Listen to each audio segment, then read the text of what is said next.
Testingin na natin banda rin. The moment of truth. Honda Click 125i, minartilyo-martilyo, minaso-maso at pinukpok-pokpok ang kanyang center stand axle at ang dahilan ng pagkabitak ng kanyang makina.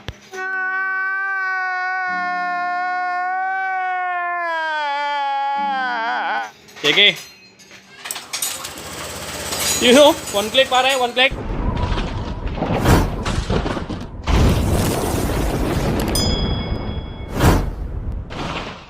Okay, so dito na tayo sa overhauling natin na Click 125 na bitak ang makina mga kabro. So nabaklas na natin yung mga ibang parts, black cylinder head, panggilid, magneto, stator, panggilid.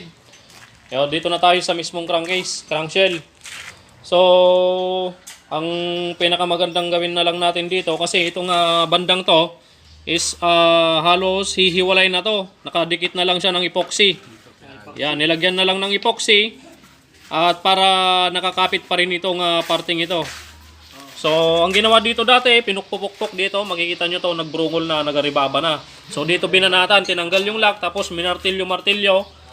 Yan, nagaribaba. Ang nangyari naman itong center stand, itinutulak nitong center stand itong parting to. Yan. So, sa may crankshell, sa may engine number. Yan o. Sa may engine number mga kabro. So ngayon, ang kuwan na lang natin dito para hindi matuluyang mahiwalay itong parting to. Ikakating na lang natin yung center stand. Yan, tanggalin na natin itong pagkakabit dito. Cutting disc na lang natin. Tapos, i-cutting disc na rin natin mamaya yung axle. Para masave lang natin to para hindi tuluyang mahiwalay. Di bali yung center stand, madali namang hanapin, madaling bumili. Ayan, pwede kang umorder. At yung center stand axle. So tanggalin na lang natin to. Tapos, putol para may hiwalay natin itong kabilaang crankshell. Tapos, diretso na natin pang pahinang. Linisan muna natin yung makina dahil napakaitim mo, puro tagas. Yan, makikita nyo mamaya yung kwan nito, bitak, napakahaba, napakalaki hanggang doon sa ilalim. Okay, so cutting muna natin yan. Yeah.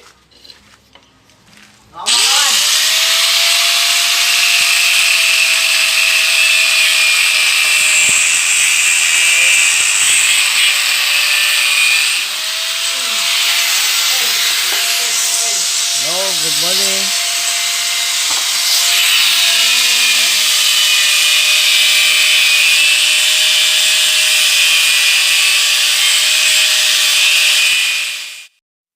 Okay mga kabro, natanggal na po natin yung center stand dito sa kanyang crankshell. Ayan o. Kita nyo, wala na yung center stand, natanggal na. Okay, so dito mga kabro, talagang tinanggal na namin yung center stand. Kinating disc na namin yung center stand. Ayan, so ito na siya. So, pinili kong i-cutting disc na lang yung center stand. Yan, nagkapira-piraso na pati yung axle ng center stand. Dahil hindi na natin pwedeng pukpukin yung axle kahit painitan natin yan ng torch, hindi na natin pwedeng pukpukin para lamang matanggal yung axle ng center stand. Kasi kapag pinukpok pa natin, matutuluyan yung crankcase. Yan, yung crankshell. Matutuluyan at dahil baka gutay-gutay pa yung crankshell na yan. Kaya mas pinili kong i-cutting na lang yung center stand para dito sa kanyang crankshell. Dahil itong crankshell na to, nandito banda yung engine number. Diyan or kaya naman dito sa may bandang likod. Yan. Okay, so goods na to. Overhaulin na natin, biyakin na natin, dadalhin natin yan sa machine shop mga kabro. Alright, let's go! Okay, so dadalhin na natin yung crankshell ng Honda Click. Ayun, nasa loob ng tricycle mga kabro. Ayan, dadalhin na natin sa machine shop at ipapahinang na natin yung bitak. At backride ko naman si Kagawa do. Yan. Shoutout kay Kabro.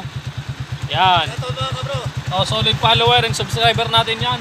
Kung gusto nyong mag-order ng itlog, kontakin nyo ako, sasabihin ko sa kanya. Yan. Okay. Good egg. Okay. Punta na tayong machine shop. Papahinang natin yung crankshell na bitak ng Honda Click 125. Hindi mawawala yan. Magbubuko mo namin ni Kuya Dan. Pagbubuko? Oo. Oy, buko Diyos. Yeah. Let's go. Yun, so nandito na kami sa machine shop mga kabro. Ayan na po si Kuya Alan. So, tinatanggal muna niya yung epoxy na nakalagay. Ayan, so sinusunog muna niya yung epoxy, tapos steel brass para matanggal yung pandikit, yung epoxy, at para makita natin yung bitak sa may crankshell. Yan, para makita rin ni Kuya Alan kung hanggang saan yung hihinangan niya dyan. Sinumbang iratang okay. Ayan. So, pakita ko na lang sa inyo mamaya mga bro pag natapos. Titutuloy na natin itong assemblin mamaya pagdating natin doon sa ating laboratorio. Alright, you know.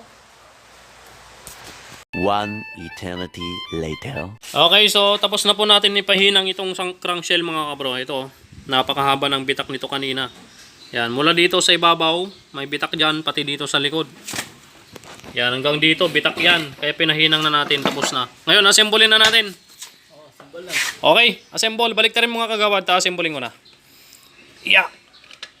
Yeah. Yan, balik rin ko pala no kagawad. Yan. Sige, buhatin mo. Yan. Okay. Assemble time, Honda Click 125i. Yan.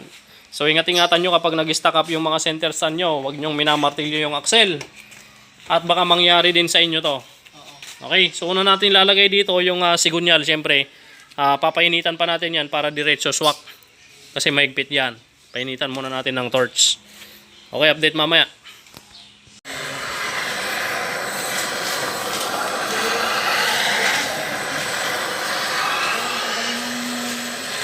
Good. Hello. Hello, Mami. Papa. Yo?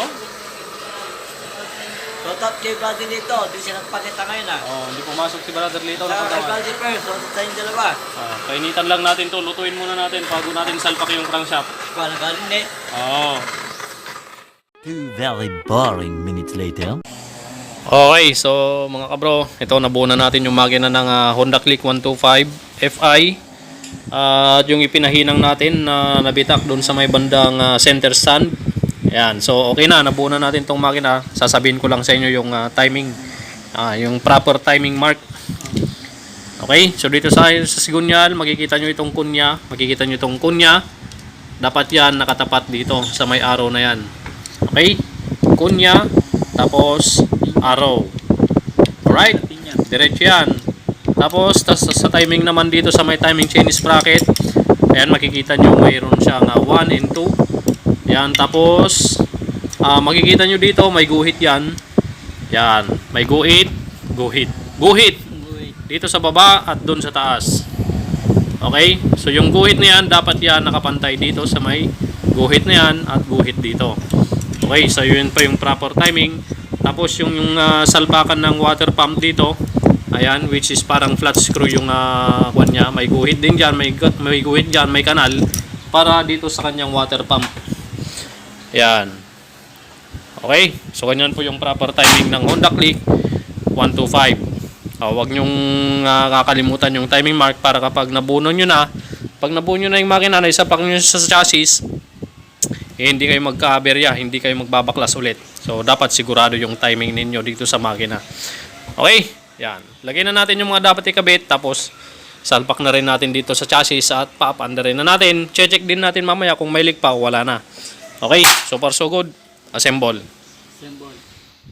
A few moments later. Okay, so naikabit na natin mga kapro yung makina doon sa body. So ayan ako, na-organize na lahat ng mga dapat ikabit. Throttle body, mga throttle cable. Yan, yung mga socket ng throttle body, ayan na lahat. So nalagyan na rin natin ng coolant tsaka bagong langis. Yan, so chinek ko na kanina yung mga hose ng water pump dito papuntang coolant. Ayan, hanggang sa ilalim ng block, okay naman, wala namang leak. Tapos dito, check din natin sa may pinaghinangan kung may tulo. Sana wala na. Ayun o, wala naman na mga kabro. Yan. Alright. Testingin na natin banda rin. Oh, the moment of truth. Honda Click 125i, minartilyo-martilyo, minaso-maso at pinukpok-pokpok ang kanyang center stand axle at ang dahilan ng pagkabitak ng kanyang makina. Sige. Yuhu, one click pare, one click. One click. Nagpokpok kaya natulong. Yan. Napaka-smooth mga kabro. Goods na goods. Siyempre, double check pa rin natin to. Habang umaandar, double check natin kung walang leak. Yung mga dapat na nagli-leak dati. Yan. Double check. Oh, goods. Dito naman tayo sa kabila. Uy! Double check, kagawad. Yung mga hose ng coolant. Okay, goods. Goods. Goods lahat, mga kabro.